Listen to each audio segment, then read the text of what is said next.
so I'm hitting the beach in a few weeks. So I've really been trying to cut down on carbs and sugar and unhealthy food in general. Not gonna lie, it's a bit of a struggle. I like eating, and I like eating junk. Luckily, I can still treat myself to one of my faves without feeling guilty about it. That's right, Magic Spoon is still on the menu. 0 grams of sugar, 13 to 14 grams of protein, 140 calories, and only 4 net grams per serving. It's keto-friendly, gluten-free, grain-free, soy-free, and low-carb. And of course, they have a bunch of delicious flavors that you can build your own custom bundle with. Cocoa, fruity, frosted, peanut butter, blueberry, cinnamon, cookies and cream, and maple waffle. Me, I get 3 boxes of cocoa and 3 boxes of frosted. And sometimes I'll throw in a peanut butter. And I mix them all together. It's delicious. And listen to this. Magic Spoon is excited to announce the launch of their limited edition cereal bars. They're similar in nutritional value to a protein bar, just 100 times more fun and enjoyable. Every bar has 10 grams of protein, 1 gram of sugar, and only 4 net grams of carbs. You can get them in cookies and cream and cocoa and peanut butter. Now, they sent me a box of each flavor, but my kid and his friends got home from basketball, they got a hold of them, and they were gone in 10 seconds.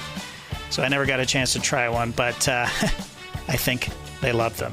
Go to magicspoon.com/NoDunks and use the code NoDunks for $5 off your order. In addition to your cereal boxes, be sure to grab some cereal bars while supplies last. And Magic Spoon is so confident in their product, it's backed with a 100% happiness guarantee, so if you don't like it for any reason, they'll refund your money, no questions asked. That's magicspoon.com/NoDunks to get $5 off a custom bundle of cereal or to try out their delicious new cereal bars while supplies last. Oh, and great news.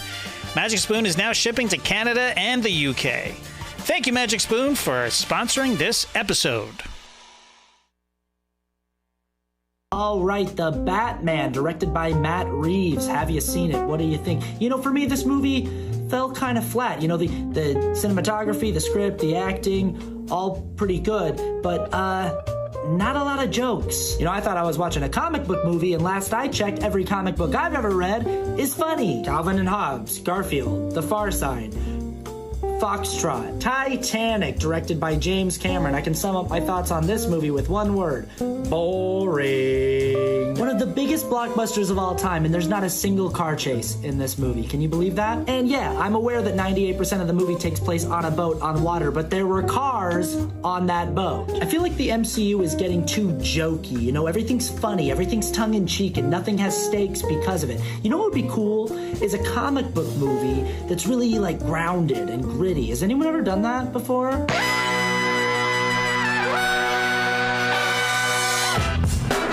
Good morning, sweet world, and welcome to the No Dunks podcast on the Athletic Network. It's Monday, March 7th. Here we are in the Classic Factory with all the boys. I'm Jay Skeets. Alongside me, as always, Tass Mellis. Hey, what's going on, everybody? Hey, Tassie. We got our Top Shot hot boy. Tried to rip some lips this weekend. Trey Kirby. Hey-o. Hey-o. We got the International Man of Mystery. Taking it to the max, Leigh Ellis.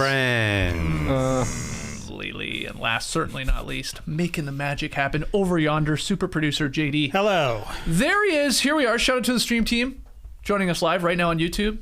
Take a second. Hit that little like button. Help your boys out. Subscribe to No Dunks. Share the show and comment away, both in the stream team and below the vid if you're watching later. Email in your NBA questions all week long to nodunks@theathletic.com. Follow us on all the social media channels: Twitter, Instagram, Facebook, TikTok. Leigh, what's your favorite social media channel? I don't know these days. I don't know. They've all worn me down a little bit. Really? Yeah. You tapped out? A little bit, yeah. You're on your phone too much. Screen time's up. Yeah, the screen time's down. I'm just, I need a new one. We need something new. Does Shazam count as a social media platform? Not really, does it? I'm still a Shazam. I don't think we have a No Dunks Shazam account. I mean, why not, I guess? Yeah. You were trying to figure out a song and you played your Shazam thing. It's crazy how Shazam is still relevant. Like, what, 12 years after it launched, I think? It's still relevant. I still use it. I just ask you the simplest question. Pick Twitter, Instagram, Facebook. Okay, I'll say Twitter, but it's not really. And then he got talking about Shazam. It's amazing. That's why you are who you are. I can't believe you still use Shazam. You can just ask Siri. What am I listening? No, don't believe in Siri. I'm Team Shazam too. Every once in a while, you're in the club, you're in the jam. You're in a Target or somewhere, and a song's come on, you're like. Oh yeah, I love doing that. Yeah, holding it higher to get a better sound, moving around a little bit. You gotta put your antenna up on your phone. I definitely do it. Ever sing to Shazam? Oh, you can hum and stuff. You can hum, yeah. Sometimes really? It works. It's not that reliable. But, wow, didn't see us starting the week off with a little Shazam talk. Well, it was Shaq's birthday yesterday, so Shazam on the brain. Yeah. There you go. Yeah, 50 years old. Right? There you go. Well, welcome everybody here to the Classic Factory Monday show. It's winners and losers of the NBA weekend. Let's get right into it because I feel like there's so much to sort of dissect here. So Trey, you get us started here. What's your big winner of the NBA weekend? Kind of feels to me like all of the Eastern Conference contenders have had their moment in the sun this season, and to me it felt like the Bucks had that turn over the weekend. A couple of it ain't over till it's over Bucks victories. Friday night against the Bulls, I was watching this one in a tent. Bucks down 7 heading into the fourth quarter. And it was Giannis who took over for the first half of this quarter. 8 points, 2 assists, a couple of rebounds in the first 7 minutes of the quarter. I'm just telling the girls, look at this guy. He's just too big for anybody out there. And that's exactly what it was. It erased Chicago's lead right away. Helped the Bucks withstand a flagrant foul on Grayson Allen from Derrick Jones Jr. But the last 5 minutes, it was Jrue Holiday in takeover mode. He had 10 points in the last 4:44. He finished with 16 overall in the fourth quarter. Added an assist and a block. He had 26, 8, and 5 on the night. There was a stretch when he went jumper, layup, jumper on 3 straight possessions. I told the girls, this guy's just too good. This guy is just too good. As the prophecy foretold, the line was too big. Bucks win by 6. That was just a bit of an amuse-bouche victory for the Bucks, though, because on Sunday, Suns came to Milwaukee with no Chris Paul, no Devin Booker, Cam Johnson also out of the lineup. But unfortunately for Phoenix, the Middleton Ferris wheel was stuck in the up position. A season-high 44 for Chris Middleton. Also had 8 rebounds, 5 assists, 16 of 27 from the field, 16 in the fourth to really slam the door. Got some help from Jrue as well, who scored 17 of his own points in the fourth quarter for 24 overall. And they really needed that scoring because Giannis had a huge first half, had 17 points, was looking good out there. Only 2 in the second half. Shout out to DeAndre Ayton, did a really solid job on him. But that's what really stuck out to me from both of these wins was that Giannis was good. He was great against Chicago, 34, 16, and 5. He was all right against the Suns, 19, 13, and 6. But these are not like 50-point Giannis games where he's just putting the team on his back and saying, we're winning this one. But Milwaukee still won both of these comfortably because they found another gear in the fourth quarter. Because of Jrue and Middleton, the recipe's the same. They're playing good defense. You're getting a performance from Giannis, whether it's going to be an A-plus performance or a B-plus. You're getting something from him, and then you got to ride the hot hands when they're hot. It was Jrue Holiday against the Bulls. It was Chris Middleton against the Suns. The Bucks are now just a game behind Philadelphia for second place in the Eastern Conference. I'm still curious about Brook Lopez and what's going on, but these were title-worthy kind of wins from Milwaukee over the weekend. Yeah, we had some great basketball again on these nationally televised games, both on Sunday and then Saturday night, and we'll get to LeBron. But yeah, what did you think of this, especially the Suns or the Bucks weekend? Well, mainly just sort of going back. This is not the hottest take of all time, but that deal to get Jrue Holiday was so worth it for the Milwaukee Bucks. They had to give up a lot to get him, and they did. They've won 1 championship. They're very well placed to be close to getting a second one here. And you just see why teams go all in sometimes for that right player. They tried it with Bledsoe. It didn't work. Jrue Holiday sort of came with a similar sort of reputation. Is this guy really good, or is this guy just like on the Pelicans, he's putting up numbers? He's had a few moments, but would he actually really be able to step in and help this team out? And you see it on both ends of the floor. Defensively, rarely gets beaten. Occasionally happens. But offensively as well, when the ball's in his hands, it just feels like they're in control. It's like they're not going to make a silly play. They're not going to hit every shot and he's going to turn it over from time to time. But the fact that he's out there just gives Giannis, I think, so much comfort knowing like he doesn't have to do it all. Like he didn't really do it all. He fouled out yesterday against the Suns. Now, they'd closed the door sort of by then anyway when the Ferris wheel hit that sidestep 3. But Jrue Holiday is just like this deal. There's no way you look back and think maybe we gave up a little bit too much. It's like it was worth it. Go all in. And that's why I think you're seeing other teams also now starting to think maybe that's the route. The Raptors kind of did it, not as much as what the Bucks did there, but they got their championship. The Bucks have done it, and now you're seeing all these teams mortgaging their future a little bit to try to get that right player. The Lakers did it. The Lakers did it. The Clippers did it. Yeah. And now, if you're the Pelicans, it's like, okay, how are they going to now cash in at their end? Because they've got all these assets, they've got to trade them in. But you'd rather be in the Bucks position, I think, where it's like, it worked for us, and now we're just trying to sort of pile onto that legacy. The Bucks absolutely have had a sort of under the radar good season. They're just there. They're ready to take that 2 seed.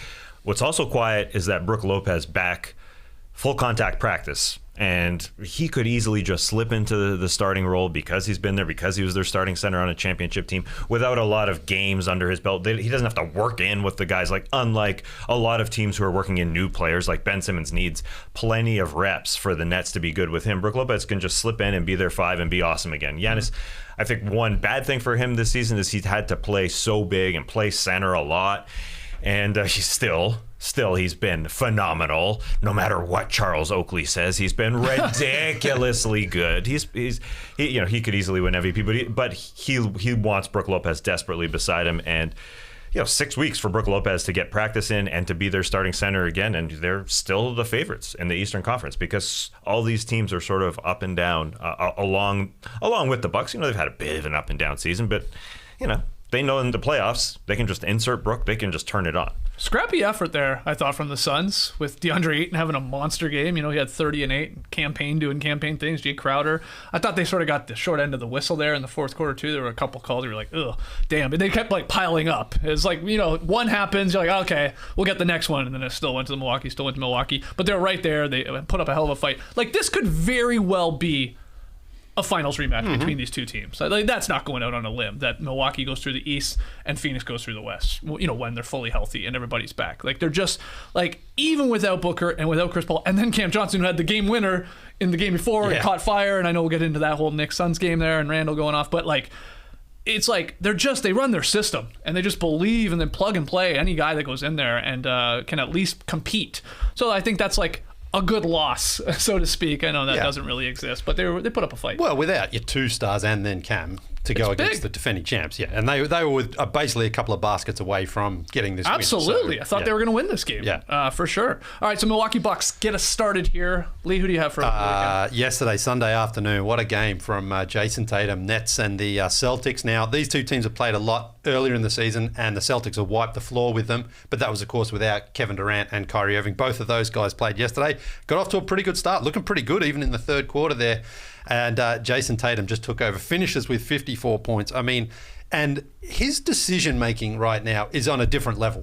He doesn't rush the game. The game comes to him. And it's so awesome when you watch a guy scoring when it doesn't matter who the opposition sends at him. It's like, oh my God, he's going to torch this guy. And he did that yesterday. He went against KD, hit a huge step back. That was in the first half. He hit Kyrie with a sort of Kyrie handles move inside there. And then you saw Drummond and Claxton and Bruce Brown. And you're like, oh my God. These guys have got no chance with him. And he was driving inside. He was going across the lane, sort of hitting those mid-range little floaters there, hitting the threes as well, getting to the free throw line. He is just in a groove right now. Yeah. He is so comfortable. And the Celtics come back and get a very big win. And, they just continue to roll right now.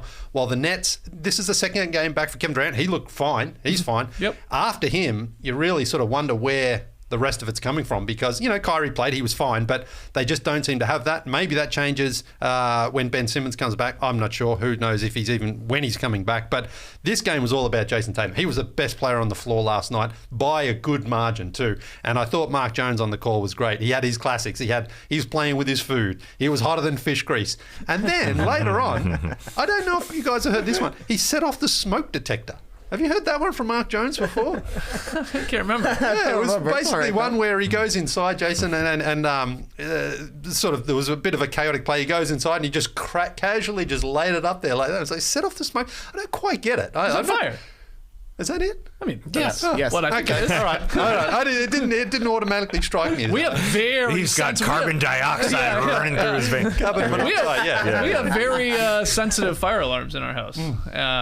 Just you got a little pizza burning, the tiniest bit, and oh man, they all start going off. I guess that's better than having ones that doesn't work. Yeah, It I gets guess so. annoying. Yeah, he didn't break out, get out your own. He busted out the do-it-yourself kit, and he didn't bust out a little room service there. I think he had it for other players, but not for Jayson. You Tatum, must have but- busted out. He was in his bag though. On Twitter. I was. Yeah. Because that's the thing. His handle is so strong right now, and he's 6'8", but he can handle it like a point guard there. And again, the defense there was a time as well. He got a wide open three, a bit of a broken play, and it was Kyrie and Seth Curry both kind of pointed at each other like you, and the other's like, no, you get him. And it's like, all right, Jason's just going to hit another three when he's that hot. But 54 points, incredibly efficient, and a huge win for maybe the hottest team in the league right now. Oh, yeah. I mean, the Heat maybe are there. A couple other. But, yeah, Boston's been amazing for a couple months now here. They're definitely not a 500 team, it turns out.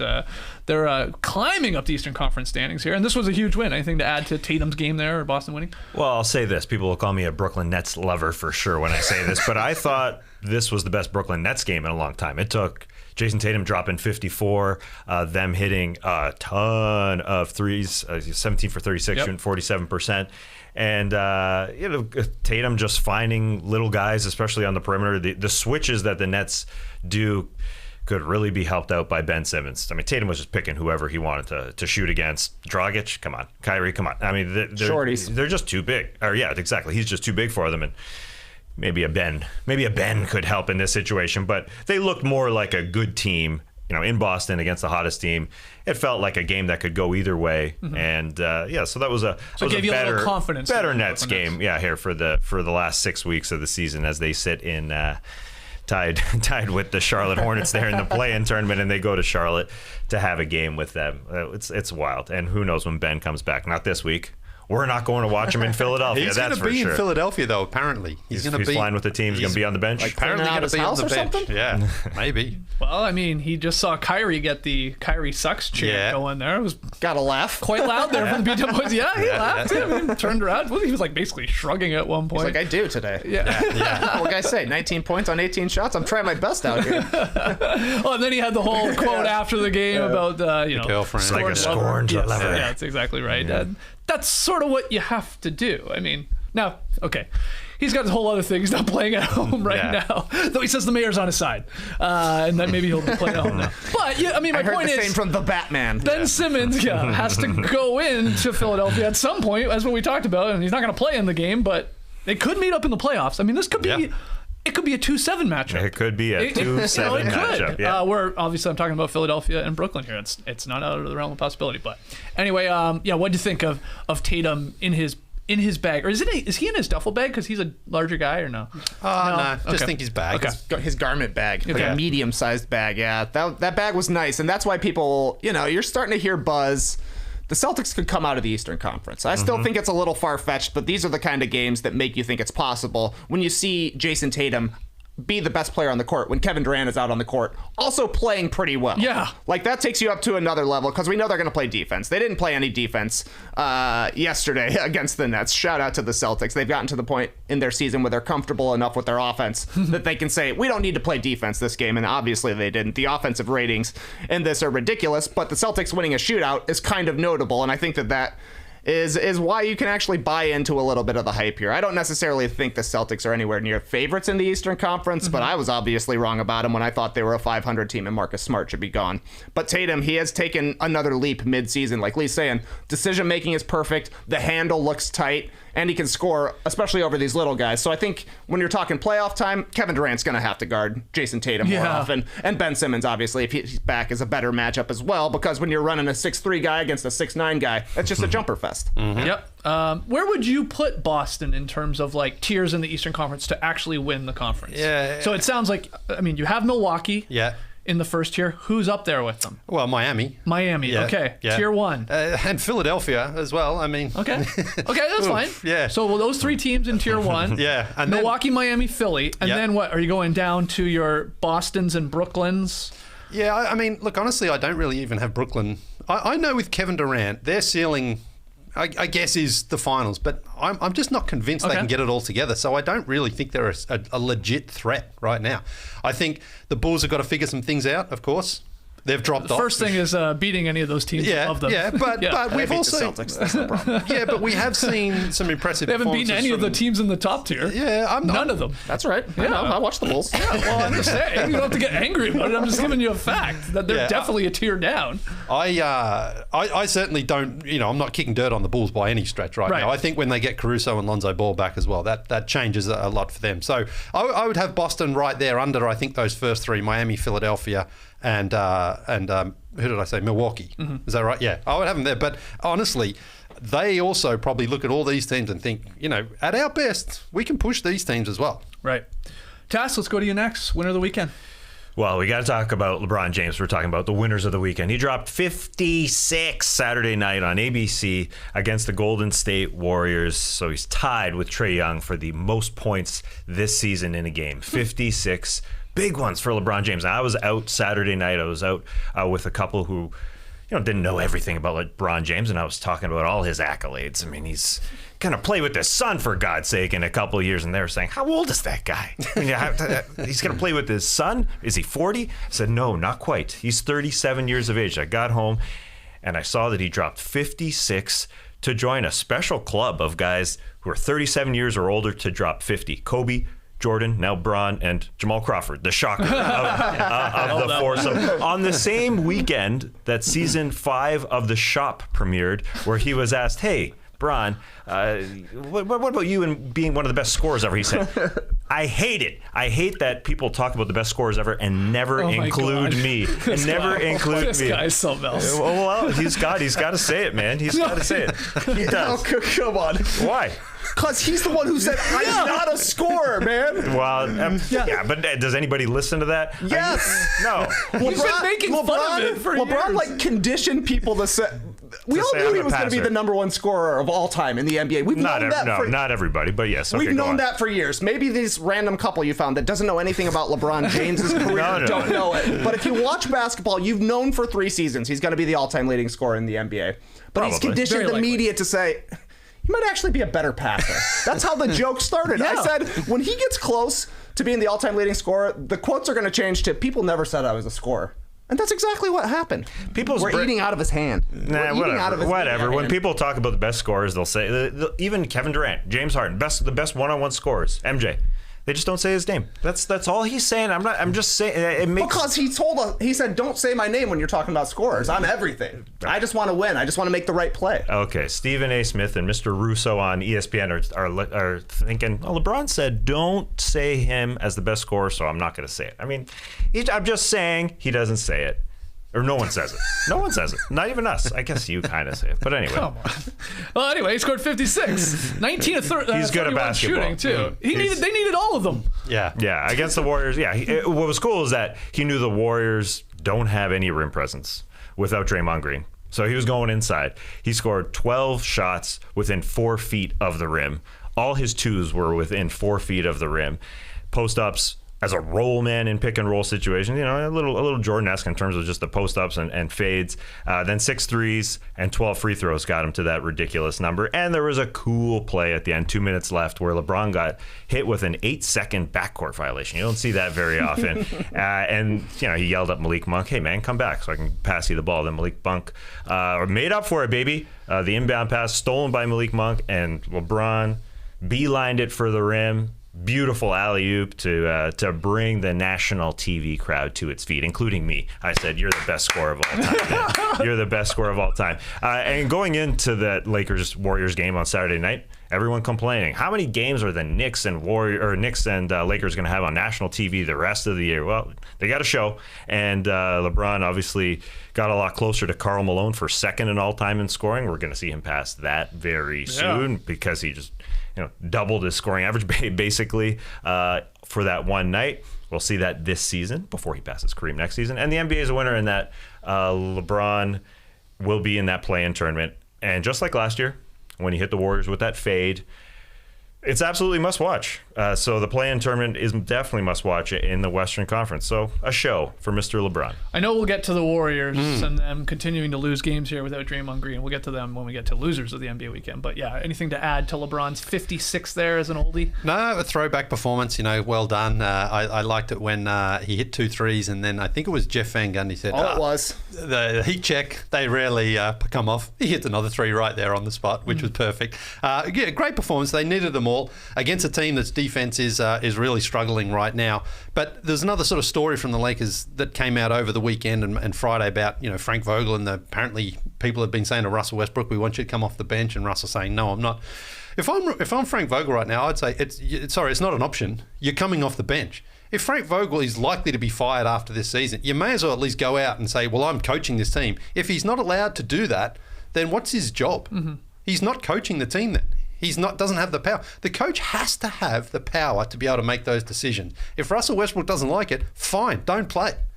I just think that just makes it look so ridiculous that too many people have got too much say there. He's the head coach. The coach decides who plays and who comes off the bench. And if Russell Westbrook doesn't like it, bad luck. I just think it's just more chaos if Westbrook's saying, I'm not coming off the bench, I don't care. That's not his decision to make. Mm-hmm. No, he hasn't come out and said that. This is all secondhand reports, right? From Woj saying, like, the pushback is like, I'm not doing it. Well, Vogel's just got to put his foot down and say, sorry, you're doing it because I said. Well, he played well on Saturday night. Yeah, fine, okay. But this season he's been a disaster. And the Lakers may as well try some other things here to get sort of hold on to their position. They're likely to stay, of course, in that play-in because the Blazers aren't going to get them. But if I'm Vogel, at least you go out on your own terms, calling the shots a bit. Anything to add? TK to LeBron Saturday night on national TV, reminding everyone he is a scorer, baby. He is a scorer, baby. I don't really have much to add. I thought the heat check thing was hilarious, too. Heat checks rarely work. Swish from 29 feet. Kudos to Breen letting that one breathe. Yeah. Like, he called the bang. He's like, there's a timeout. What are you going to say, Jeff? Well, I was wrong on that one. That was great. But yeah, it's nice to see LeBron put the team on his back, sort of win, and actually get the win. Right, we've seen so many great LeBron performances this season where the Lakers still somehow find a way to blow it, and Westbrook almost did down the stretch. He had a couple of just what are you doing kind of turnovers, but he scored 20 points, which, that's helpful. That's at least helpful out there. So, yeah, another year of the Lakers in the play-in tournament. We got some stars in the play-in tournament this year. Kyrie, Kevin Durant, LeBron James, Anthony Davis, all the big names are playing for 7th place. That's true. I got some more winners of the NBA weekend. I mean, we already talked about, Middleton with 44, Tatum with 54, LeBron with 56. Let's throw Jokic into the mix. Yesterday, 46 points, 12 boards, 11 assists, 4 blocks, and 3 steals. Numbers no other player has ever reached in an NBA game since blocks and steals started being tracked in 73-74. That's what the Joker did. And a lot of it, the points, coming in the fourth quarter and overtime. 30 points for this guy on 10 of 11 shooting in these, if you want to call them final 2 frames. It's crazy. Yeah. Just take over stuff. The guy is a monster. Hernan Gomez, not a chance. Too small. I mean, just putting him in the basket, or obviously he can get it wherever he wants. ESPN's headline I thought was interesting today. MVP mode, it said. Jokic scores 30 and 4th, overtime to key win. I bring that up because, this is a bunch of talk. You just said Giannis. He could do it. Of course, Embiid's name feels like it led for a good chunk of the season as a favorite when you do your straw polls and stuff like that. But there's the Joker. There's the Joker, excuse me. Basketball Reference has him at a 42% chance to repeat. You kept talking about this game. Hey, are we going to March 10th? Are we flying to Philadelphia to see the possible Ben Simmons return there with Brooklyn Nets, which isn't happening? Forget that. Let's go Monday, March 14th to Philly. I'm dead serious here. This could decide the MVP. Sure. It's Embiid. It's the Joker. And it sounds silly to say one game should decide the MVP. Of course, I'm exaggerating. But they're so close. They're neck and neck, at least in regards to people that seem to have the vote. We don't have one. People, on the stream team, we don't have one. We have our opinions, but we ultimately won't have a vote. But they're going to be playing for the first time. Hopefully both these guys are playing in this March 14th game in Philly because they didn't play the last time together. Embiid sat that one out. He wasn't there. He was injured, excuse me. And, Jokic went for 30, 10, and 7 in that game against Andre Drummond and Charles Bassey. I want to see the Joker versus Embiid. That could be that exclamation mark on a possible MVP. I think that's fair to say, right? I'm in for sure. All right. There we go. It's a Monday. Next Monday. Today's the 7th. So last night I was watching this game, just before bed, and CJ McCollum hit a 3, put him up 11 with 3 minutes to go. Laptop went down. I'm like, Pelicans are doing pretty good tonight. They're closing this one out. Scrolling through Instagram this morning, get the Nuggets page, and it's got Nikola Jokic serving up a pot with a big L, and I'm like, what the hell? And so then you go back into the app, and I'm like, oh my God, how on earth did they blow this? So I went back in this morning, rewatched the last sort of half of the fourth quarter and then overtime. What a wild game. Practice your free throws, kids. It was a crazy ending. The Pelicans blew it. Devontae Graham missed one, Brandon Ingram missed one, which would have made it a 2-possession game, and then Jokic gets them at the end there. And then in overtime, you could just feel like, I think the Pelicans were like, man, we let this one go here, and the Nuggets pulled away. But what Nikola Jokic is just such an incredible talent, and he does it all with that sort of way of just sort of sliding his body in there, and muscling guys out of the way and flinging the ball up. Incredible stuff. And I thought he looked incredibly quick last night. That was the crazy thing to me. The Nuggets were down 9 with 7 minutes remaining. He scored 21 points, and it was like all dribble drives going around either Valanciunas or Hernan Gomez, like you're saying. The worst part to me was there was one drive where Jokic just smacked Valanciunas in the nose, like directly in the nose, and scored the basket. Yeah. I was like, ooh, that's a tough one. I think he also hit Willie right in the eye, right? Yeah. like with his finger, like trying to find him in space or something like that. So adding the injury to the insult, the guy's just scoring a bucket going around you, and anytime you can get a body on him, he hits you in the face. Brutal stuff. Taz, how you feeling about your preseason MVP pick? You took Jokic, I took Embiid. Do you think he, with a game like this, with basically an identical record to Philadelphia, with the narrative of missing Murray and missing Michael Porter Jr., I mean, it's a hell of a case to be made for him. Yes. Well, I guess we're going to have to go on Monday night. I'll dress in Joker gear, you'll dress in Embiid gear, and we'll battle it out. We'll pretend to fight in the audience. And hopefully we get on national television. Well, I like the that battle. Idea. It seems like an identical record, Nuggets Sixers, but because the Nuggets are 6th currently, it doesn't feel the same. That's why the Jokic argument for MVP has been in a lot of smart people circles, like Zach Lowe and stuff, but it isn't like part of the mainstream quite yet because he hasn't jumped up to the 4th spot. But yeah, the MVP race, it seemed like it was Durant or Curry's to lose early in the season. We sat here, we said it's got to be one of those two guys. It's got to be one of those two guys. Durant got hurt, Curry fell off. Draymond Green was a part of that, and now Embiid was the guy who took the mantle in the 2nd third of the season. But here in the 3rd third, I think it could be Jokic's, even as far as like the mainstream media goes. He's got to pop up into the standings, though. Even if he has the similar record, I think part of it is just being 4. I think just 4 in the West is fine. But like I said about Curry, Curry fell off, and Draymond Green missing was part of that. Jokic just needs a little bit of help. And that could come from Michael Porter Jr. and Jamal Murray here just to prop him up. Now, the Western Conference is tough in terms of every game that they play, but he could get up there into the top 4. But yeah, he deserves any vote that's given to him, even if he is 6th in the West. It's just a tough conference. He will be helped out, though, I'm saying, on Monday, March 14th, if he goes into Philadelphia and kicks the snot out of Joel Embiid. I'm not saying he will, because I feel like Embiid will be up for this, and he will know that, like, hey, this is an important game to a possible MVP win.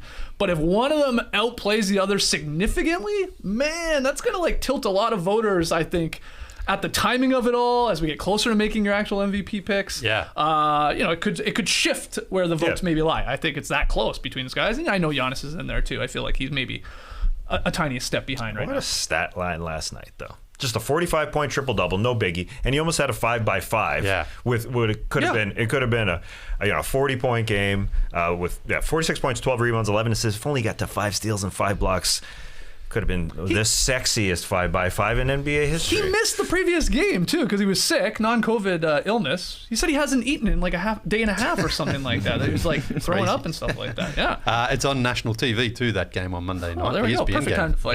Yeah. All right. It's a perfect time to fight. I got one more winner. I got to show love to Miami Heat. They only played one game on the weekend, but on Saturday, they beat the 76ers 99-82. That win moved them 3 games ahead in the race for the East #1 seed. So they're creating a little separation here. Miami is now. No Harden for Philly in this one because of a back-to-back, and he's still obviously getting over the hamstring and he's all in that. Miami. He's got other things right. Exactly. But That was a week. Miami went 3-1 on the week against 4 East contenders. They beat Chicago, they beat Brooklyn, they beat Philadelphia, and their only loss, we talked about it, was to Milwaukee in a game they led by 14 midway through the fourth quarter, and they blew it at the end. You had that horrible Tyler Hero turnover.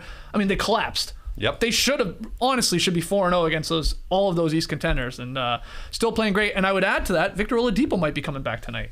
He's apparently questionable, which I guess is a 50-50 chance that he comes back against the Rockets. He last appeared in a game April 8th, 2021, so it's been a long time. But you add him to a bench that already has guys like Gabe Vincent and Tyler Hero and Max Strus and Caleb Martin, who was really good on Saturday, and Dwayne Dedman, who you're always afraid of. Jeez, it's like Morris isn't even back for them. Yeah. Still hasn't played since the Jokic push, which is sort of crazy to think about with the back and neck there. But now Spoelstra gets another guy, possibly in Oladipo, who, by the way, was a 20-point per game scorer, when he was playing there through the couple of teams. He was like 19 points per game or something like that. So he's just another little injection off the bench, but you got to find minutes for him, and you don't want to take away minutes from some of these guys contributing. It's a good problem to have, I guess. Very good problem to have. I don't think he's going to contribute all that much simply because they just don't need him to. But as a apparently he looks good. That's what Jimmy Butler's saying. Maybe I'll take Jimmy Butler's spot. Just the fact that they held Philadelphia to 82 points as well. I mean, it's that defense. Zone defense, baby. But did you see Philly was doing it to Miami? Yeah. And they didn't really know what to do. Tyler Hero's the only one that can sort of bust it. Yeah. But that's the thing. The Heat that's where they really can adjust defensively to slow down other teams. They can cause problems whichever way they defend. And we've seen it. Like when they trap guys, there was actually a meme going around. They trapped someone. I can't remember who it was over the weekend. I think it was Embiid. There was like 4 guys just around him like that. That mentality of that Miami defense, because they recover really well. That's what makes it. That makes them allow to go and be aggressive like that if you can all get back to your guy in time. Oh, absolutely. And they're smart enough. Their game plans, because of Spoelstra, is like, we're leaving player X. Right. Like that's when we scramble back, don't worry as much about that player because he obviously can't shoot or something like that. They're brilliant defensively. So the Heat getting a little love here for what feels like the 3rd week in a row because they've had a good couple of months here along with Boston. All right, let's take our first break. When we come back, we'll get to our losers of the NBA weekend. Yep. Camera on me? Yeah. Good. Yes. Mic not on. Oh, well, here we go. The time has come to leave behind the things that don't serve you, like overdraft fees. When your checking account balance is running low, the last thing you need is an overdraft fee. But with Chime, an award-winning app and debit card, you can save that hard-earned paper. That's what the kids are calling money these days, I guess.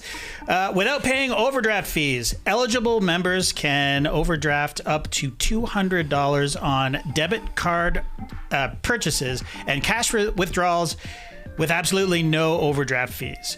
Make your first good decision of the new year. The new year, it's March, guys. Of your life. Make the first good decision of your life and join over 10 million people using Chime. Sign up takes only 2 minutes and doesn't affect your credit score. Get started today at chime.com/nodunks. That's chime.com/nodunks. Roll it, me. Banking services provided by debit card issued by the Bank Corp Bank or Stride Bank NA. Members FDIC. Get fee-free transactions at any MoneyPass ATM in a 7-Eleven location and at any Allpoint or Visa Plus Alliance ATM. Otherwise, out-of-network ATM withdrawal fees may apply. Sometimes pay anyone instant transfers can be delayed. The recipient must use a valid debit card or be a Chime member to claim funds. Wow, that was a first. Throwing to himself. Hey, Trey, take this one. All right. Hey, what's that on the table? Looks like that new Starbucks Baya energy drink. Is that the new Starbucks Baya energy drink right there? I've been meaning to try it. That's what I'm drinking.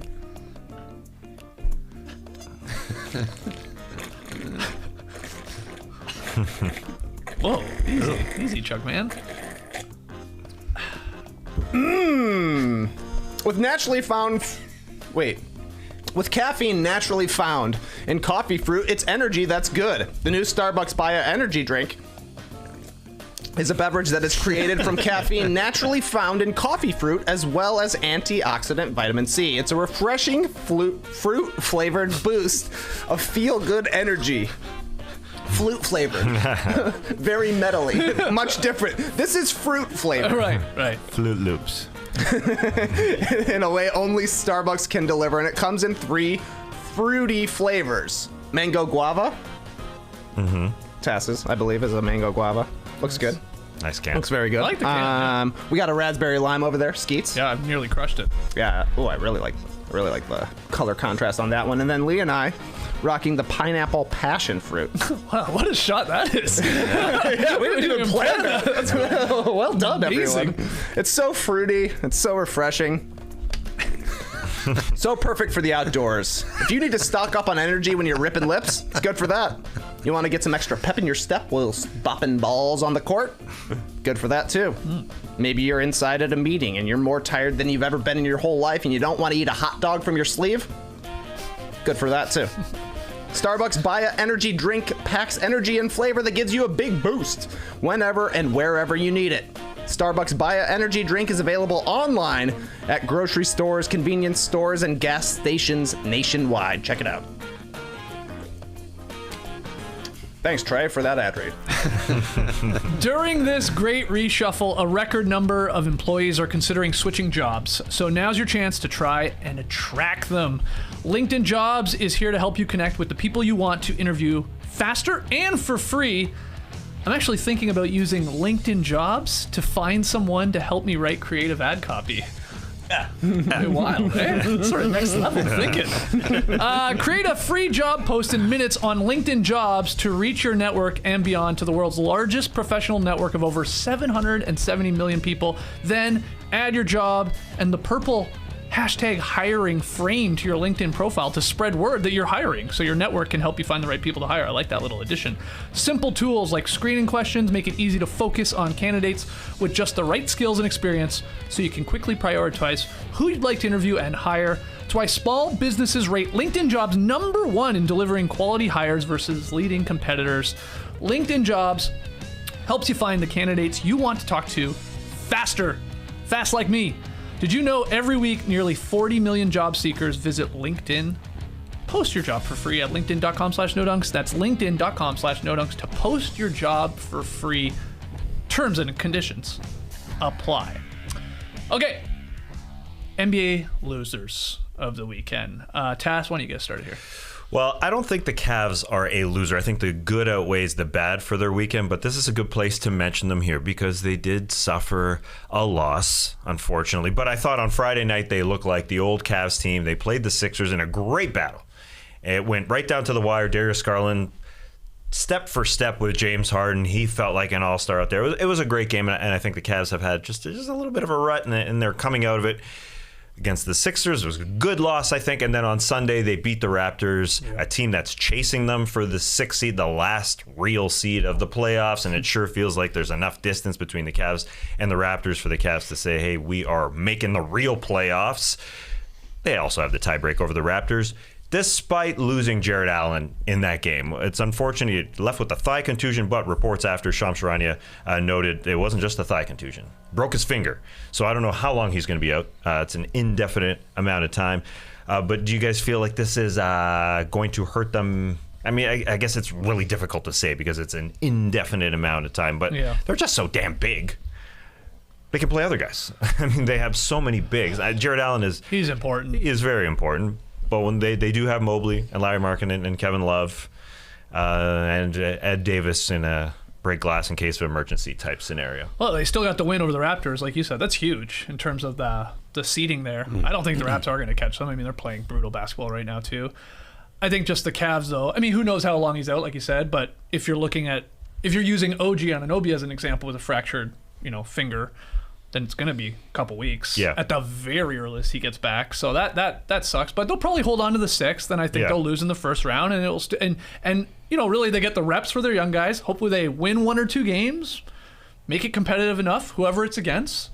And that's a good season. Incredible season. Most people thought they would be like, one of the dead last teams in the league. So I think that's how it's going to go, from here on out. They've been one of the best stories of this entire season. So it's a bummer, though. They just keep having all these injuries to their star guys. But Jared Allen, you know how high I'm on him.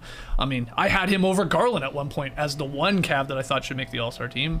They both ended up making in the end, and rightfully so, but he's important. I know you mentioned last week you were worried about the Cavs because they had a bit of a wall, but I thought this weekend they battled through it, and they kind of feel like they're back to themselves. Can I ask, by the way, do we have a leaf blower? I think so. Is that a leaf blower? It sounds like it. It's leaf blowing season, baby. Oh, It's my March. Goodness. Sorry, Trey. I just couldn't believe it. We got it. JD's out of here. JD's gonna go. JD's gone. He's gonna go check on the situation. What do we got, JD?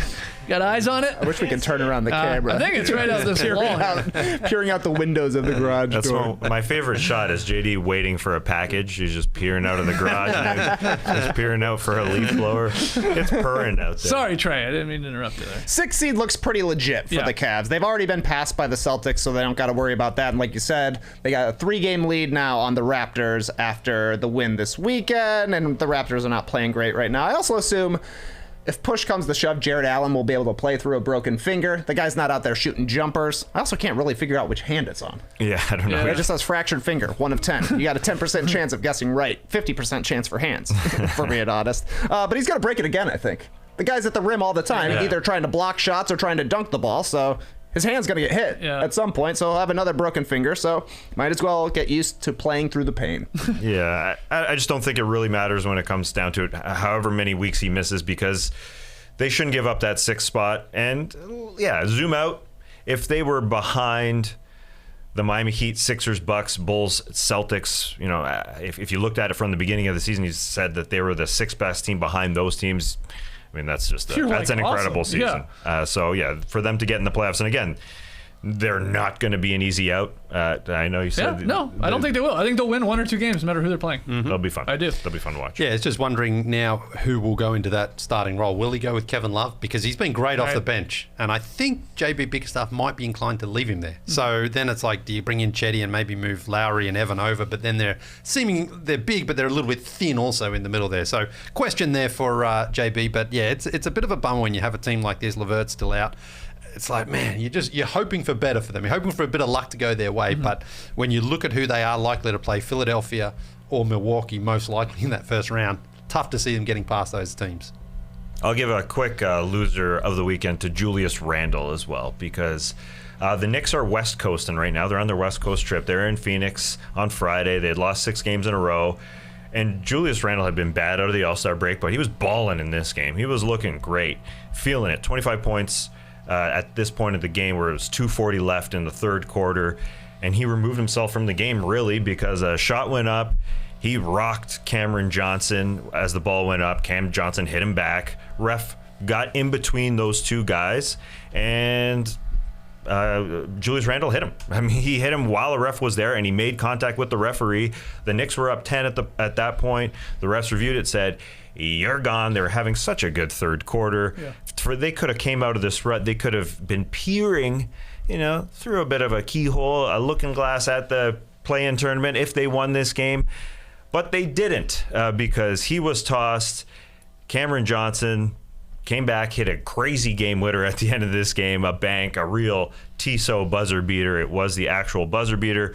And RJ Barrett said, it sucked because he was our best player. Julius Randle was in this game. He was going to go for a 40-point night, according to him. It was their 7th loss in a row. And then Julius Randle was fined $50,000 for initiating an on-court altercation, making contact with an official, and for not complying with the NBA's investigation to the incident.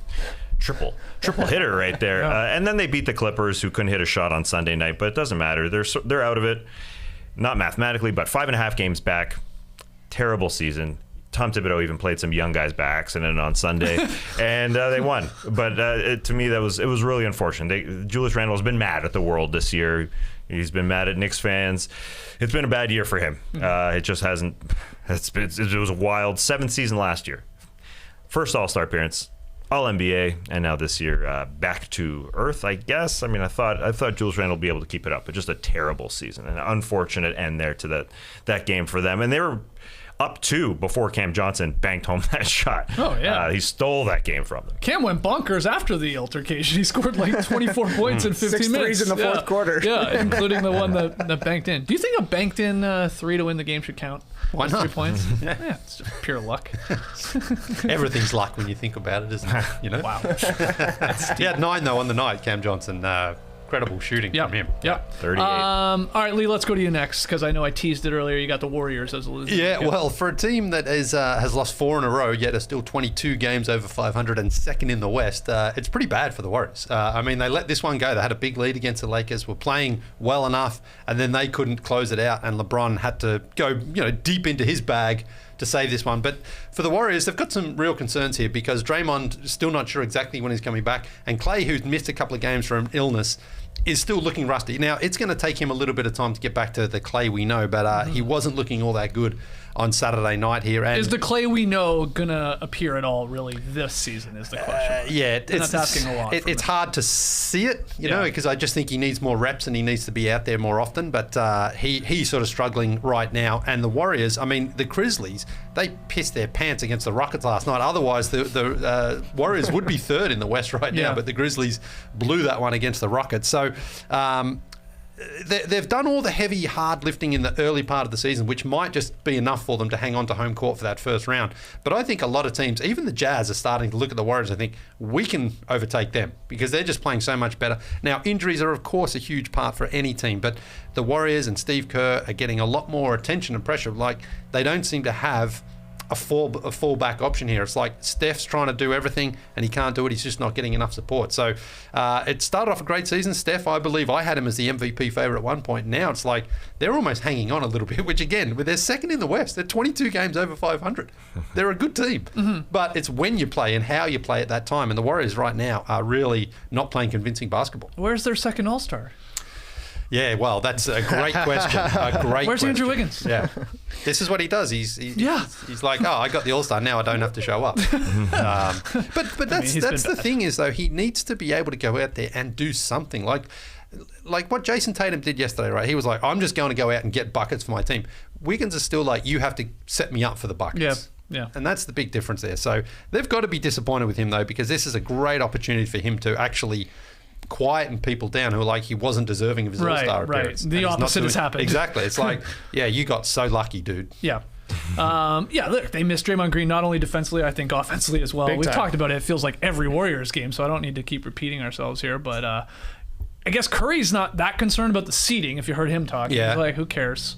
Like, we're going to be in the playoffs, and we just got to be healthy, and we can beat anyone, which is probably a lot of truth to that if Draymond and Klay is, of course, playing at Klay levels, and then Curry. But any concern here for Golden State? Like, is this team still a championship contender to you, I think is the way to ask it. Yeah, they're still a championship contender to me, assuming Draymond Green looks awesome when he comes back, assuming he has somehow found a way to stay in shape, being out for 2 months with a back injury. That's that's a little stressful to think about if you're the Warriors thinking, yeah, we'll be fine as soon as our guy comes back from a back injury. So that's a huge ask. But if he's back, I mean, the Warriors were so good defensively with Draymond in the lineup that they're still first, despite the fact that they've been brutal defensively for basically a month and a half at this point. So Draymond coming back will obviously help. He'll help Wiggins look more like first half of the season Wiggins, because Draymond's just a good distributor, but Klay Thompson is going to have to be better if they have any sort of chance at going deep into the playoffs and winning a championship here. 7 points, 3 of 13 shooting in the loss against the Lakers, and that's kind of been Klay's line. He's had a lot of decent games. He's had some 20-point games for sure, but it kind of looks like he's just out there trying to shoot his way into rhythm, and it hasn't happened yet. He's not giving you a lot of playmaking, which the Warriors have needed, because all of their role players right now are just waiting to be set up by Steph Curry. And I also think they're asking a lot from their young guys. Like Kuminga had a nice game, 18 points on 7 of 10 shooting. But you need Kuminga to play well. You need Moody to play well. And there's a huge amount of pressure on James Wiseman to come back, be healthy, and contribute to this team being in his second year after his first season didn't go very well. Because what if Draymond picks up 3 fouls in the first half of a playoff game? Who are you running out there as your big guy? Looney, maybe. I think he's been okay for the Warriors, but you're going to have to get something out of these young guys, and that's kind of been the plan for the Warriors, to develop them alongside staying in the championship race. And that's a really tough tightrope to walk, because now you're asking for rookies to show up in the playoffs in the biggest moments. So good luck to you. Yeah, they're relying on young guys because their oldies aren't healthy and aren't playing all that well. Klay isn't himself. Andre Iguodala is 38 and hasn't basically played since mid-January. And Steph, he's not concerned about the seeding, but he's concerned about the way they're playing. That's for sure. I mean, they don't care about seeding. They're not sending Wiggins or Steph or Klay to Denver tonight. It was a game that was rescheduled. They don't care. They're not going. They're fine giving up that game. But at the same time, they want to be playing a heck of a lot better. Yeah, the question is, can Draymond come back? I mean, he's the key to everything. They didn't go get a backup center because they got Draymond Green. They are 15-15 without Draymond, but they're 28-6 when he plays. Yeah, and then everything seems a little bit better. Him and Iguodala have just been gone for a long time, and they were amazing. They were a championship team. So especially if Draymond comes back, then I think they're still a championship contender. I still, but who knows? What do you think about this Kerr decision to not send these guys tonight to Denver because it got rescheduled? Those fines for guys team sitting guys. That's gone. He has to get fined for tonight, right? I mean, we know these. It's a rescheduled game. I mean, I think that's gone. I think that happened before, but I don't think you fine teams anymore. Even if you do fine them $100,000, it's like, okay, have it. Well, I mean, that's the problem. Not his money. No, but it's like that's not a deterrent to teams. Yeah. They'll pay a fine. You almost have to say, all right, if they miss that game, they have to miss the next game as well. Make it then more of an incentive. But having lost 4 in a row and 8 of their last 10. They're going to drop 5 in a row here now. You figure Denver are a heavy favourite, are going to win that game. So they're obviously considering more the long term, like we need guys healthy and refreshed again, rather than trying to eke out a win tonight. Right. But everybody sits everybody now. I mean, we kind of scooted over James Harden missing the game against the Miami Heat. Is he hurt? I don't think so. I mean, he's playing great. The guys are just sitting everywhere around the league. Teams are deciding. Nah. It's a little different when we're not even flying those guys there. Is what Kerr is doing. Yeah, it's a Greg Popovich move. That's what happened. That's what happened. Totally. And they played Denver twice this week in Denver tonight because of the rescheduling, and then later on, I think that's the TNT game on Thursday night. Warriors Nuggets. I'm sure it's one of them. If I have that, remember, or maybe it's on I saw him on the schedule. You think this is a little bit of keeping our cards in our pocket here? You think we're starting to see that around the league? We're not going to show you our full playoff ideal. What would happen if we run into each other? I don't know. It does seem weird that they're not playing. It's going to start getting funny here soon with jockeying of who you want to play in the playoffs. That's for sure. Team X doesn't want to play Team Y because they don't match up well. Well, let's fall a spot, or let's obviously try and rise a spot. I mean, how many weeks are left? 5? About a month, yeah. Oh, is that it? Okay, so let's call it 5 weeks. Wow, it's crazy. Joe Seward said in the stream team here, "Can I get that $100,000, mate?" And I looked around for a $100,000 chocolate bar. He was talking about the $100,000 fine, but I was thinking chocolate. Oh yeah, you're just throwing around $100,000, no problem. The Warriors are worth $3 billion or something like that. $100,000 to them is pay it. Who cares? Right. What was the pop fine? $500,000, right? 500. No, it was $250. Oh, because he did that on a national TV game and sort of short notice. I remember, but that was a decade ago. That was a long time ago. Yeah, and so people are now just there's again, you've got to make a deterrent. You've got to make it so it seems like we can't do this. So what do you do? Well, I'm saying, you should say if you're just resting guys, then they have to sit out 2 games. So teams are like, well, we don't want him to sit out 2. Oh, interesting. So you're saying then, to use Harden as an example, he can't play the next game. It was a back-to-back, so it's like, I'm going to sit the second game of the back-to-back, and then you're saying, oh, okay, if you do that, then you can't sit the next one. I love it. They're supposed to play the Bulls tonight, so set them. It just because otherwise teams aren't gonna change their thing. And I understand the load management. I understand, especially James Harden. He's in his 30s now. He's had hamstring injuries, so they do want to manage it. But you're also just kind of saying, we don't care about the fans or the TV. We're just resting our guy. So it's a problem. Yeah.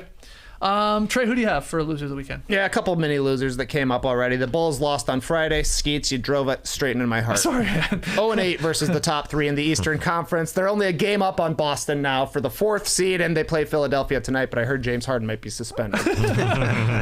That's exciting. Name of the game for the Bulls right now, finding a way to stay in that top 6. So they were helped a little bit by another mini loser. You mentioned it, the Raptors. 0-2 this weekend. Didn't score 100 in either of the game. They can't shoot. They can't shoot. If Gary Trent Jr. Okay, Van Vliet's not playing, which he's not. OG's not playing. He's a decent 3-point shooter. And then if Gary Trent Jr.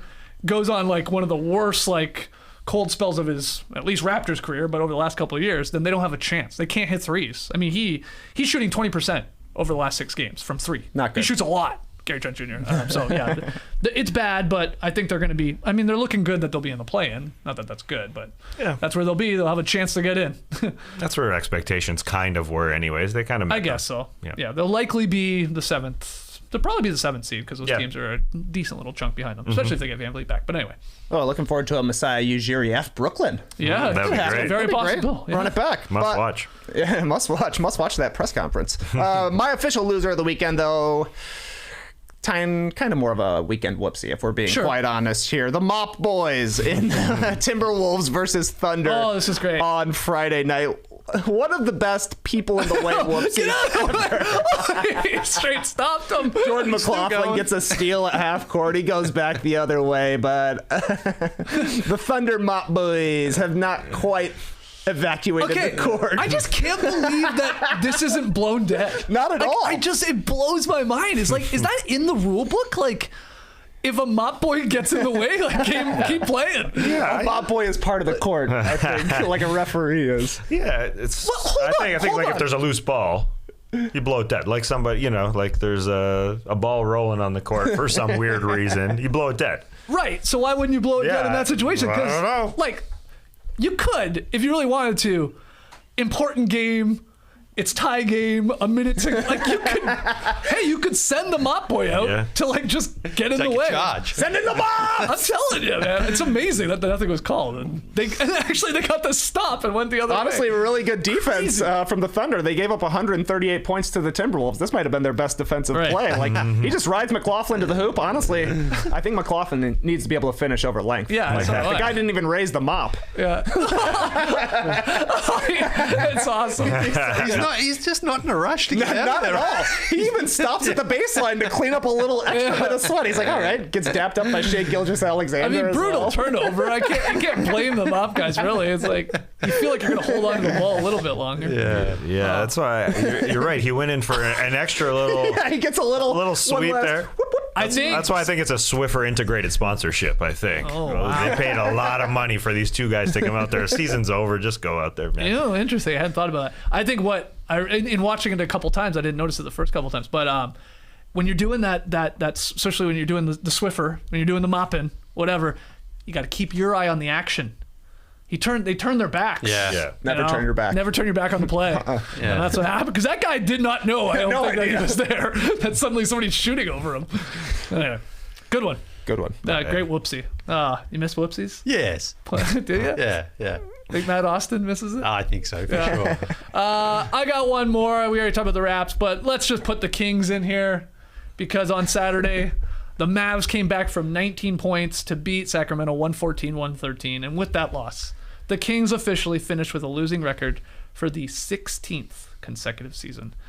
And we already said this, but of their 37 seasons in Sacramento, they've had winning finishes only in 8 seasons. 8 out of 37, all under Rick Adelman from 98-99 to 05-06. That is an unbelievable stat. Yeah. Winning seasons. We are talking about they could have been 42-40.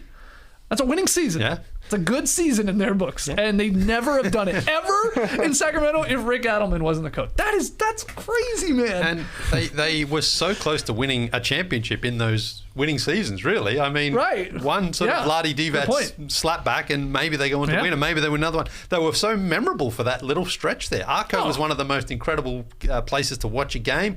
Always looked exciting. They had great players with Vlade and Pager and your pal Bibbs. They were great. It's just outside of that was it. It was like nothing. Yeah. Nothing. Hey, at least De'Aaron Fox is putting up some numbers right now. He's balling. But they keep losing. I mean, that's just a... They're up huge, and they blow it. And Dorian Finney-Smith hit a big 3. Spencer Dinwiddie also. Oh, by the way, Luka wasn't playing in that game too. It's not like Luka went for 40 in that comeback. I mean, he wasn't even playing, and they still find a way to lose. But Sacramento at this point, rest everybody, tank.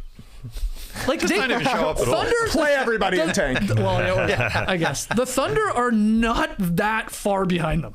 I mean, incredibly. So they could help their chances. 3 games behind. That's insane. So if they really want, I mean, I know the Blazers are basically doing that. The Pacers are losing a lot of games, so I know they're in the mix there. And then you've got other teams like the Rockets and the Pistons and the Magic, I guess, like sort of a step even lower. But they might as well. I mean, you're not making the play-in. So you're fake, like, even if you had made the play in and they would have said, well, we made the playoffs, we would have said, no, you didn't. But it just Even when they make him, they don't make him. no, they just need to, at this point, just lean into losing. Just help your chances of getting a pick. Yeah. It's their only chance getting back to becoming a relevant basketball team. Hopefully you get really lucky, you nail a super high pick who blossoms into a star right away, and then you pair with Sabonis and Fox, and then there's maybe something. And they need a new coach probably too. Yeah. Oh yeah, Gentry. I mean, he's not even he's their interim still. No, that's what I mean. Yeah. Like they're probably going to have another different coach. So Right. I'm just glad I watched Like a that. deal, man. All right. A deal, man. That's why I said that. Probably we had a bunch of people saying, why did you say it weird like that the first time? Wow, well done, JD. One more time? Come on, why not? Oh, okay, don't worry about it. Don't worry about it. Rick and Dillman. Yeah, they'll be the Kangs if they don't sit guys. I mean, the Blazers are coming for the Kings because the Blazers are sitting guys. Yeah. You know, don't screw yourself. that'd be the Oh, they will. They will. Yeah. You're, Don't always you'll win go on the like run. 3 of the final 4 Always. games. Guaranteed. A deal, man. And I think What's the deal, man, with these Kangs? Deal, man. oh yeah, I was gonna say more, but let's just stop it there. Let's take our final break. When we come back, Leigh, you got a great tweet of the night. I hope so. Yeah. Yep. Think so. You got to find one still? No, I've got one. Oh, I've got one, okay. yeah. Then sell it, man. All right. All right. You got the best tweet of the night ever. Oh, best tweet of the day, I'll tell you. All right, great. We'll be right back. Even though you are far from ordinary, the truth is that erectile dysfunction is really common. In fact, 52% of guys aged 40 to 70 experience some form of ED. ED is more common than most people think. In fact, 52% of men between the ages of 40 to 70 will experience some form of ED. Yes, I just said that twice because I know half of you weren't listening the first time. You put math in ad copy, I'm gonna frickin' use it. With Roman, you can get a free online evaluation and ongoing care for erectile dysfunction, all from the comfort and privacy of your home. Roman's system is completely confidential and totally discreet. No big logos or labels on packages. A U.S. licensed healthcare professional will work with you to find the best treatment plan. If medication is appropriate, it ships to you free with 2-day shipping. Again, no big logos or labels on packages. The whole process, straightforward and convenient. Getting started, real simple. Just go to getroman.com/nodunks and complete an online visit. Go to getroman.com/nodunks today, and if you're prescribed, get $15 off your first month of ED treatment. Make sure you're ready to have confidence and control this spring. Roman ready. This podcast is sponsored by BetterHelp Online Therapy. Relationships take work. A lot of us will drop anything to go help someone we care about. We'll go out of our way to treat other people well, but how often do we give ourselves the same treatment? Personally, I try to allocate at least 1 hour per day where I'm totally disconnected from the news and all of my electronic devices. Go for a walk. Sometimes I'm just outside shooting hoops by myself. Either way, I prioritize my mental well-being and I find it very beneficial. And this month, BetterHelp Online Therapy wants to remind you to take care of your most important relationship, the one you have with yourself. BetterHelp is online therapy that offers video, phone, and even live chat sessions with your therapist, so you don't have to see anyone on camera if you don't want to. It's much more affordable than in-person therapy, and you can be matched with a therapist in under 48 hours. Give it a try and see why over 2 million people have used BetterHelp Online Therapy. This podcast is sponsored by BetterHelp, and No Dunks listeners get 10% off their first month at betterhelp.com/nodunks. That's BETTERHELP.com/nodunks. Before we get to tweet of the night, did you guys watch Winning Time on HBO last night? The first episode? Not yet for Not me. yet? Oh, you've banked it. Trey, yes? You did? Give me a fourth wall to break, JD. Just real quick here. Yeah, I watched it. Go back. Try him again, JD. Yeah. I want to see him break the fourth wall. All right, you got to ask again though, like we're having a conversation. So, did anybody watch Winning Time last night? The new Lakers HBO series? Not me, no. Well, yeah, you did. Yeah, I watched it. Yeah, I watched it. Yeah, okay. Perfect, worth it. What'd you think? Just quickly. I couldn't stop thinking about how they didn't call it Showtime. Must have been. It's because of Showtime. Yeah, the other station. Yeah. Yeah, but there was a Winning Time, wasn't there? Wasn't that what the name of the Reggie Miller documentary was? 30 for 30? Amazing. Pacers versus Knicks. Yeah, I'm pretty sure it was. yeah, Nonetheless, I enjoyed it. I thought Magic Johnson was really great. I think the actor playing Magic does a really solid Magic. Yeah. I think it's just going to be fun. It definitely feels like an Adam McKay vehicle to me. For sure. JD, you said you got a chance to watch it. Any thoughts? Yes, I watched it. I do have notes. I didn't find it that entertaining, to be honest. It was sort of... It felt like it was supposed to be a comedy, but it wasn't very funny. I don't think that the talking to the camera works that well for this particular genre. We were talking before the show, and it works for The Big Short because that's a complicated topic. But it just didn't land for me. And also the switching between the different types of camera shots, like the 70s video to the Super 8 to high def. Yeah. It takes me out of it. Like, I want to be submerged. I want to be there. I want the Gilded Age, but Lakers. You know what I'm saying? Like, I just want to be I want to feel like I'm there in 1979 when Jerry Buss is buying the Lakers, and just didn't feel that. It was just it was a lot of yakety yak with no sax. Oh. Are you going to continue watching though? Oh yeah, I guess so. All right. Well, if there's ever, I watched it last night just because that's probably going to come up today on the show, so I probably should. Yeah. But I'll keep watching it. I'm looking forward to Adrian Brody coming on. I'm very Riley? Yes, yeah. I'm very intrigued by that casting. Yeah. I think it's going to be good. I like him and everything. So. The Athletic has a write-up on the first episode from a bunch of writers and their opinions on it. I want to see you in there, JD, for episode 2. Okay, yeah, sure. More work. Thanks, Tyson. No problem. You didn't get a chance to fire this bad boy up? Not yet, but I will be watching it, yes. Winning time, Reggie Miller versus the Knicks was an ESPN 30 for 30. Good call. There's a lot of times out there. You got showtime, winning time, crunch time, game time, dunks time. 10 a.m. Eastern. Time the magazine. Time after time. Cindy Lauper. Good call. Yeah. And this type of time, nighttime. Tweet of the night. Tweet of the night. Wow. Twitter. Leigh, you got a good one. Yeah, I think so. Because yesterday for that Nets and Celtics game, a former Celtic was in the building, and someone who actually had played also with Kyrie Irving. Did he? Yeah, he did. No, he didn't. Anyway, no, he didn't. But Kyrie Irving, remember when he was in Boston last year, sort of like stomped on the logo. And that really upset some Boston fans. And so Big Baby Davis had a shirt on yesterday that said, respect the logo. And when ESPN cut to him, he was in someone else's seat. Yeah, been there before, Big Baby. And I like Michael Pinder's tweet here.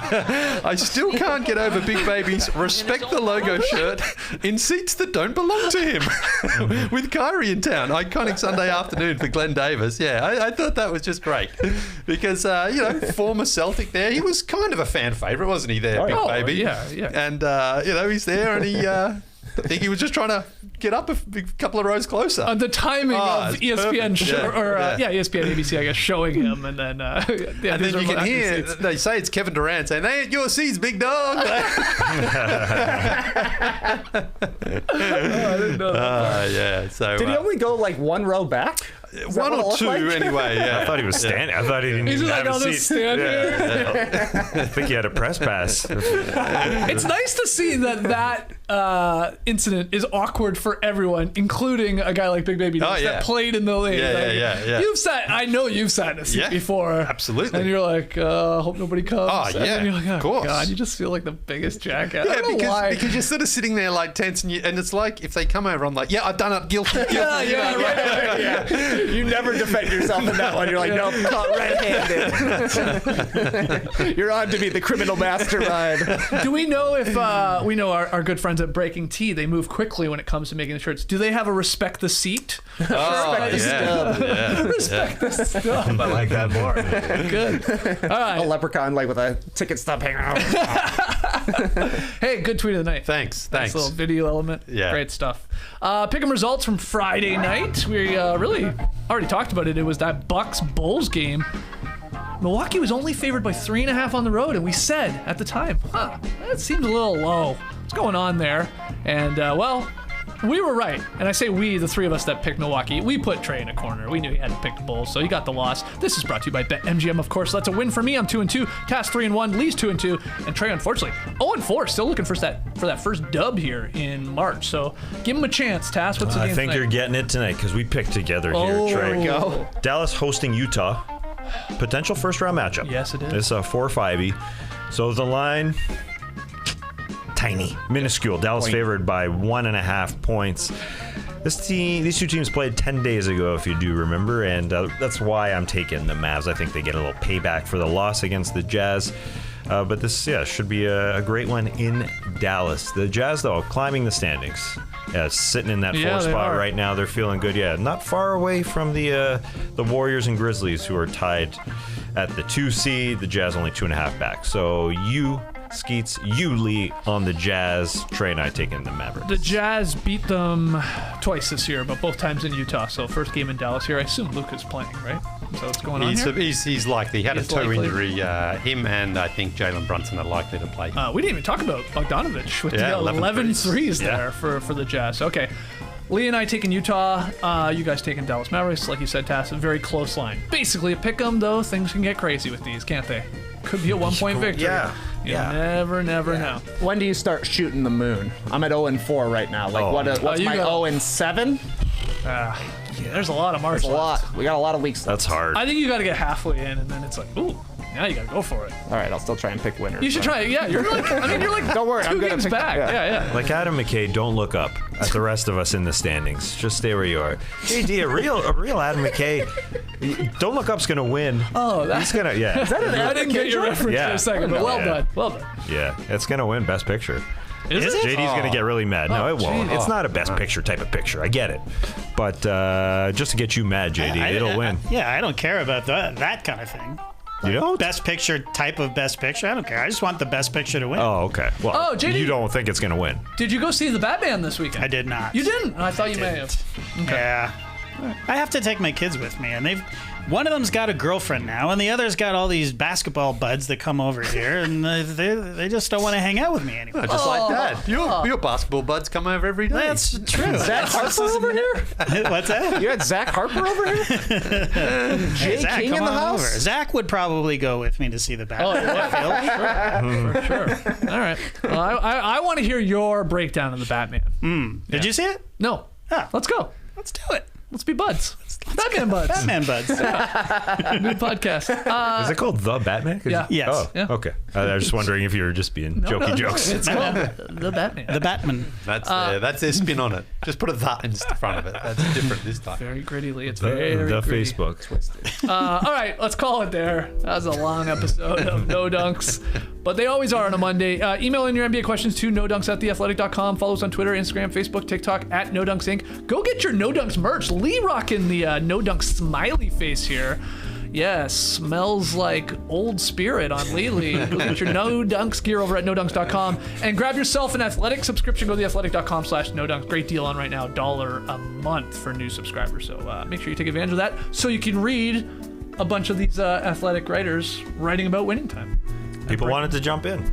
Deitch wanted to jump in. I want to talk about winning time. All right. I Can't can't wait to read that. I'm excited to hear what people think. But we will be back tomorrow live at 10 a.m. Eastern. Until then, Clipper Bros. You heard it here first. Have a great time. Turn up. Love you guys. Awesome. Thanks for joining us, and remember, Purtle, the NBA player guessing game, is bringing back the importance of divisions. I didn't care about divisions until this game came back. That's a great point. You need to know your divisions. Yeah, I'm looking nail up it. divisions again. I totally forget who's in what division. What's your favorite division? Pacific? Oh, it's a good one because that's the only one you can remember. all the Yeah, there's teams. LA's in there. Kings. Embrace the day, people. Denver's not. No.